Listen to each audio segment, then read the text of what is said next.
10th class first class students మాట్లాడుతాను, కొద్దిగా విందాం. ఏదో చెప్తాను.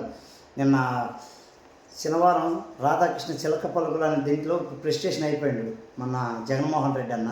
ఆ ప్రెస్టేషన్ మీద దాన్ని కవర్ చేయడానికి వేరే విధంగా వచ్చింది, చూద్దాం.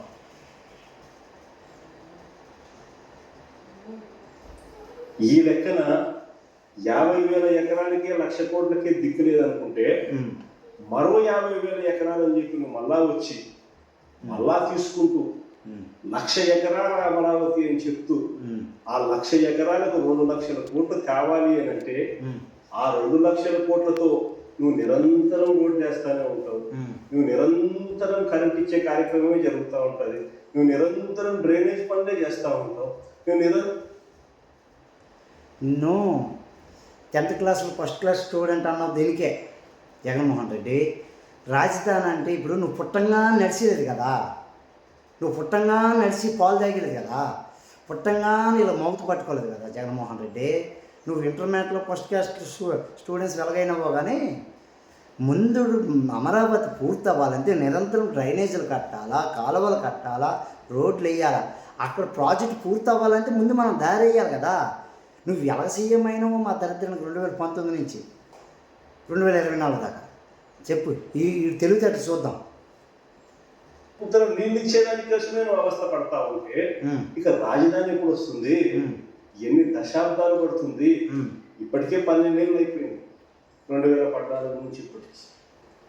జగన్మోహన్ రెడ్డి దేవుడి దగ్గర 2019లో నువ్వు రాకంటుంటే ఈసారికి అమరావతి అయిపోతుంది జగన్మోహన్ రెడ్డి. నీలాంటి దరిద్రుడు వస్తే ఆంధ్రప్రదేశ్ సొంత ఇల్లులు కూడా ఉండవు, నువ్వు అంత దరిద్రుడు. నువ్వు అమరావతి కట్టాలని కానీ, ప్రజలకు ఉపయోగపడాలని కానీ, రాష్ట్రం బాగుపడాలి కానీ, రాష్ట్ర భవిష్యత్తు కోసమని నువ్వు ఏ రోజున కష్టపడ్డావా? నువ్వు నీతులు మాట్లాడుతున్నావు, చూద్దాం కొన్ని. ఇప్పటికే దిక్కు దివానం లేదు, ఇలాంటి ఏమీ ఉండదు. ఇంకా ఎన్ని దశాబ్దాలు పడుతుందో తెలియదు, పట్టదు. జస్ట్ రోడ్లకే ఖర్చు అవుతుంది, డబ్బంతా రోడ్డు కరెంట్ వేయడానికి ఖర్చు అవుతాను, డబ్బంతా డ్రైనేజ్ పెట్టడానికి ఖర్చు అవుతాను. ఇంకా ఎన్ని దశాబ్దాలు పడుతుందో. ఆ దశాబ్దాల కాలంలో ఈ 2,00,000 కోట్ల విలువ. ఈ ఖర్చు గురించి, ఈ దశాబ్దాల గురించి మాట్లాడితే నోట్లు ఉమ్మూసేస్తావు. నువ్వు మాట తెప్పు మడం తెప్పవేమో, నీకు గజనీలకు మైండ్ పోయిందేటుకు. నీ భార్య భర్త నువ్వు ఉండడం కోసం 500 కోట్లు పెట్టి ఇల్లు కట్టినావు, 3,50,000 ఫ్యాన్ పెట్టినావు, నువ్వు స్నానం చేయడానికి 12,70,000 కమోడు పెట్టినావు, నువ్వు బాత్రూమ్కి వెళ్ళడానికి. నువ్వు ఖర్చు గురించి మాట్లాడుతున్నావు. చంద్రబాబు ఖర్చు పెట్టేది ఎవరి కోసం? మళ్ళీ రాష్ట్ర ప్రభుత్వం కోసం, రాష్ట్ర భవిష్యత్తు కోసం. రాష్ట్రంలో యువకులు ఎంతోమంది ఉద్యోగాలు లేక నానా మంది ఉన్నారు, వాటి కోసం ఖర్చు పెడతాను. కానీ నువ్వు వాళ్ళు ఖర్చు పెట్టలేదే.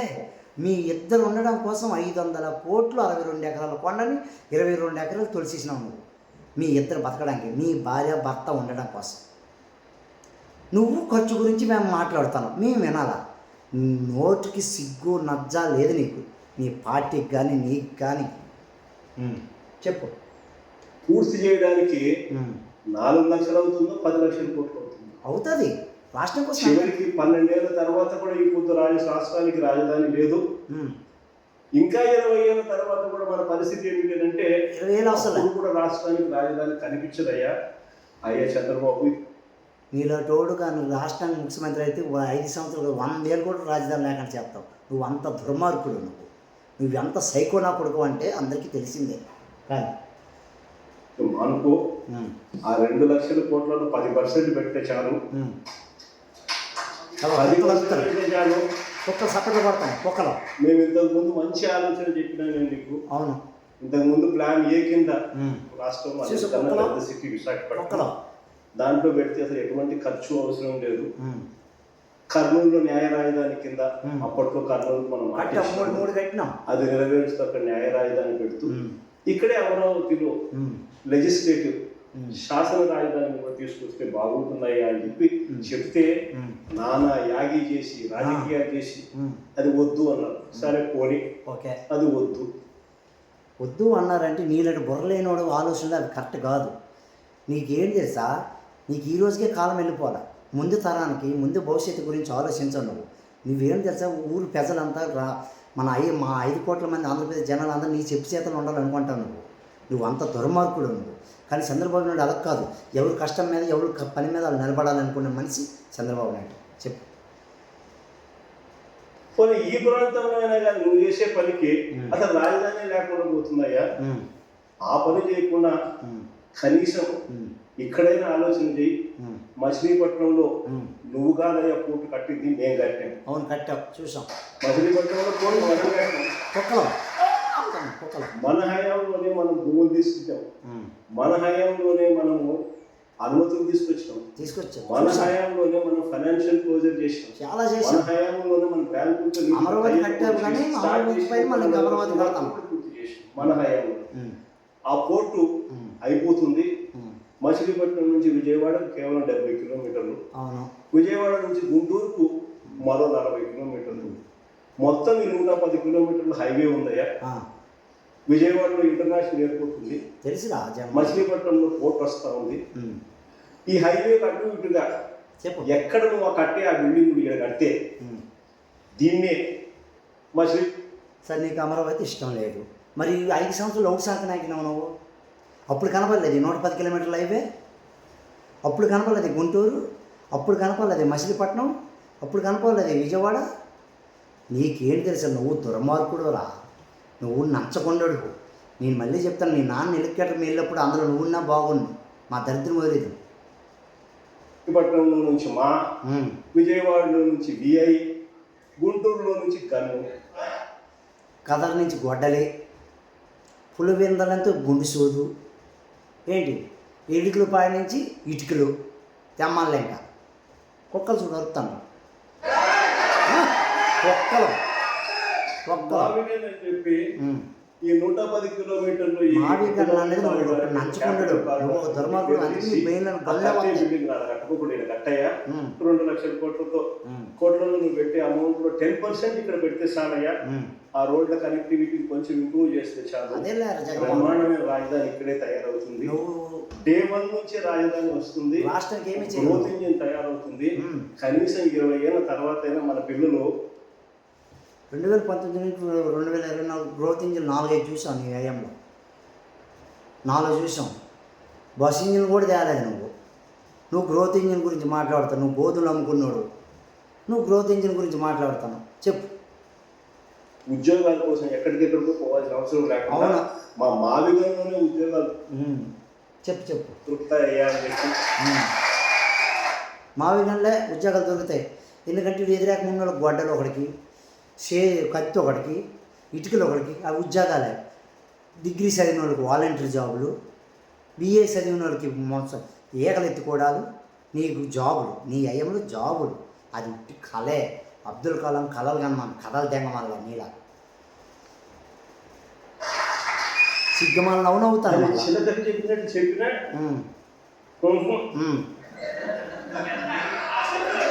మొక్కలు మనం ఎంత బాగా చెప్పినా కానీ, ఎంత లౌకికంగా చెప్పినా కానీ ఆహా, ఎందుకు ఆహా, ఎందుకు వద్దు, కారణం ఆడ 2 లక్షల కోట్ల వరకు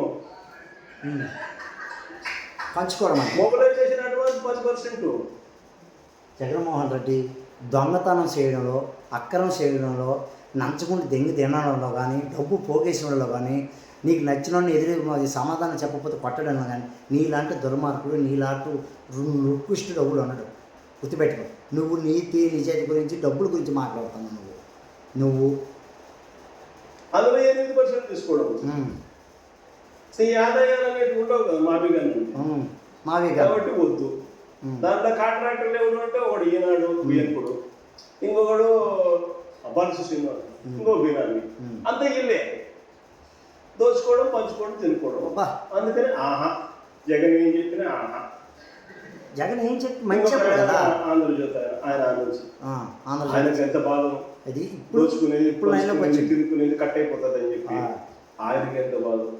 వైఎస్ఆర్సీపీ శ్రేణులందరూ ఏబిఎన్ రాధాకృష్ణ గారికి దోచుకోవడం కానీ, పంచుకోవడం కానీ ఆ బుద్ధు, ఆ నినికొస్తూ ఉంటే నీలాంటి వాళ్ళు ఎంతోమందిని చూసిండు. నీ అయ్యని ఎదిరించింది తెలుసా, నీ తాతను కూడా ఎదిరించింది. నువ్వెంత నువ్వు ఆయన గురించి మాట్లాడే అర్హత నీకు లేదు. నీ స్థాయి అది కాదు. మీ నాన్న అడ్డగోలుగా ప్రజల సొమ్ము కుమ్మబడి నీ ముఖం దాచిపెట్టాడు. నీకు ఆ డబ్బు ఉండటం వల్ల నీకు వీళ్ళంత పొగరదెంగుతాను, లేకపోతే గుడ్డ నిలుస్తుంది నీ మీద అన్యాయమైన మాటలు, ఏం మాట్లాడాడు? దుర్మార్గమైన మాటలు మాట్లాడతారు. నిజం చెప్పాలని నేను ఇదే రాధాకృష్ణకి చెప్తా ఉన్నా, నువ్వు అన్న మాటలు రేపు పొద్దున మా ప్రభుత్వం వచ్చినాక